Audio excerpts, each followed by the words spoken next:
Até onde o corpo e o cérebro conseguem suportar a cultura da exaustão, hein? Privação de sono, desidratação, déficit nutricional e pressão psicológica extrema não afetam apenas o desempenho. Podem provocar colapsos neurológicos, inclusive em pessoas consideradas saudáveis. Para ampliar esse olhar e conectar o que vemos na televisão com a realidade do trabalho e da vida moderna, nós vamos conversar agora com Flávio Lettieri. Ele é mentor de líderes, palestrante e autor do livro Ansiedade, que há décadas estuda os impactos da pressão contínua sobre a saúde mental e o funcionamento do cérebro. Ô Flávio, bom dia, um prazer falar com você, tudo bem? Seja bem-vindo. Muito obrigado, Marcelo. O prazer é meu. Muito obrigado pelo espaço, pela oportunidade aqui de compartilhar um pouquinho de conhecimento.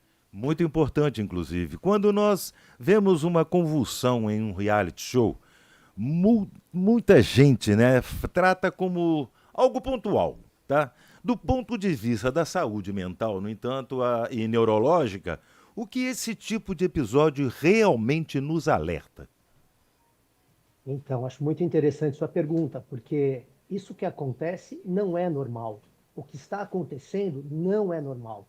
E a sociedade tem cada vez mais normalizado esse tipo de problema. É. Então, é um episódio, a pessoa passou mal, tudo passa. Não, É. não é bem assim. Nós não nascemos para isso. Nascemos para ser saudáveis, para vivermos bem, e não para colapsar no meio de um evento, no meio do trabalho, qualquer que seja a situação. Entendo. A privação de sono, a desidratação e estresse extremo podem, de fato, desencadear colapsos neurológicos, mesmo em pessoas jovens e saudáveis? Como esse processo acontece no cérebro?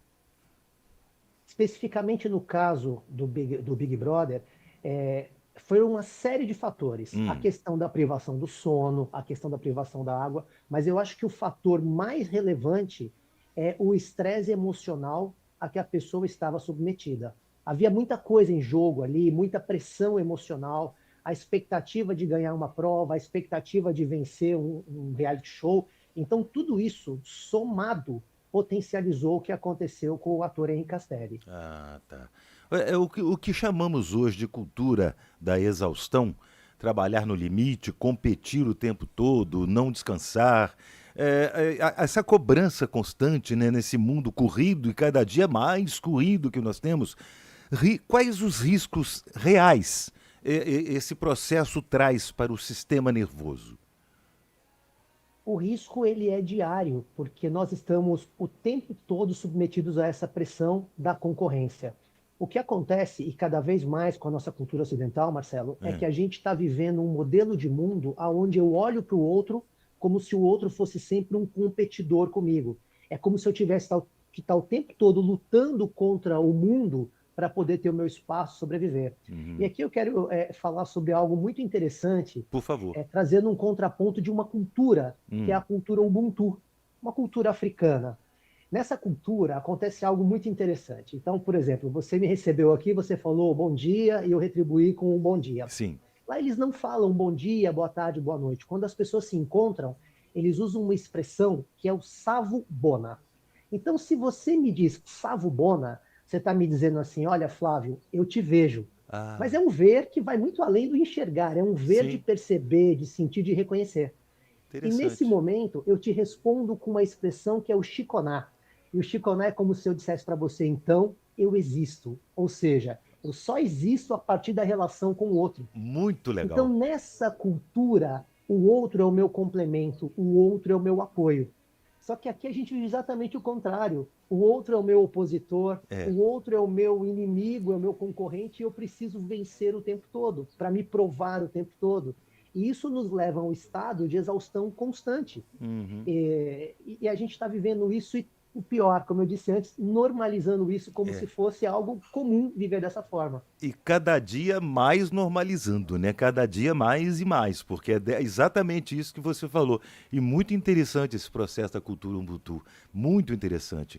Eu gostaria de aproveitar e te perguntar o seguinte: existe um limite claro entre esta alta performance e autossabotagem, né? Física e mental, por exemplo, como Como líderes e profissionais podem identificar quando esse limite está sendo ultrapassado, totalmente ultrapassado, limitando, passou do limite? Ótima pergunta. O mais interessante é que o corpo ele começa a dar sinais, Ah, a mente começa a dar sinais, o corpo e a mente nos mostram, mas a gente está tão imerso no problema que a gente não quer enxergar. Tem uma historinha muito bonitinha que tem o por favor. sapo e os peixinhos passando. E aí o sapo de fora da água pergunta para o peixe assim: como é que está a água? E o peixe fala: água? Mas o que que é água? Você está tão inserido no contexto que você não percebe o que você está vivendo, o que que é o seu entorno. Sim. Então, isso é o que a gente está passando o tempo todo, né? E, na verdade, o risco ele é constante, porque a gente não percebe. Agora, ninguém tem um colapso da noite para o dia. Tá. Ninguém tem um colapso a partir do nada. As coisas vão se somando, se potencializando, e a gente vai deixando acontecer até que uma hora o corpo vai explodir, vai pedir arrego. Mas isso dá sinais, não? Eu queria que você falasse, por exemplo, que sinais a gente ignora, ou costuma ignorar, que vão acarretar a esse colapso. Ok. Eu vou te responder isso de uma forma um pouquinho diferente, Marcelo, Ah, porque para os nossos ouvintes vai ficar muito fácil começar a perceber o que acontece. Porque a gente poderia falar de sinais físicos, sinais isso. mentais, mas tem um sinal que ele é inequívoco. Quando a nossa mente está o tempo todo no futuro e não no presente, é sinal que alguma coisa está errada. Porque Olha, da onde vem a ansiedade, da onde vem o estresse? Da nossa necessidade interna de controlar o futuro. Um futuro que eu não controlo. Quem de nós consegue controlar o futuro? O máximo que eu posso fazer é um planejamento, mas sim, o controle eu não tenho. Então a não. nossa mente fica o tempo todo no futuro. E se isso acontecer? E se essa situação ocorrer, o que, que eu faço? E isso me coloca lá. E quem está lá não vive o único lugar que é possível viver, que é o estado de presença, que é o aqui e o agora. Aqui a Muito. gente tem que estar. Quando eu estou aqui, eu não estou estressado. Quando eu estou aqui, eu não estou ansioso. Mas esse é o grande desafio, porque nesse ambiente de competição que a gente vive, é como se a gente precisasse o tempo todo controlar o que vem depois. De fato, de fato. Para a gente encerrar, Flávio, eu queria que você deixasse uma mensagem aí para quem está nos ouvindo agora e vive sob pressão constante, acreditando que dar conta de tudo é sinônimo de sucesso, por exemplo. Pois ótima pergunta também. Eu acho que nós somos condicionados pela nossa criação, pelo modelo social, a essa questão de eu preciso me provar o tempo todo, eu preciso me mostrar forte o tempo todo, eu preciso me mostrar invulnerável o tempo todo. E a nossa saúde mental, ela reside exatamente na minha capacidade de lidar com a minha invulnerabilidade, com a minha vulnerabilidade. Ou Vulnerabilidade. seja, eu não vou ganhar todas, eu não vou acertar todas, eu vou falhar, e tá tudo bem de fazer isso. Porque eu não sou um super-humano, eu sou um ser humano, e o ser humano ele é falível, ele vai passar por tudo isso. Vai, Agora, o grande ponto é a gente não pode, não deve negligenciar a nossa saúde mental, com certeza. porque nenhum esforço, nenhum trabalho exagerado vai compensar o momento em que a gente colapsa. Na hora que você vai parar num hospital, vai deixar a sua família num estado de alerta, de tensão, porque você colapsou. Então, esse cuidado é essencial. E não é à toa que a partir desse ano agora, e felizmente, as empresas elas passam a ser obrigadas a monitorar e a cuidar da saúde mental dos funcionários. Isso é É a nova importante. NR1, eu não sei o quanto você já está É, habituado com esse termo, já, já, mas já. isso, que bom, porque isso é uma necessidade que existe hoje, porque a saúde mental está gritando, está pedindo passagem. Então Exatamente. agora isso é lei. Que bom. Ótimo.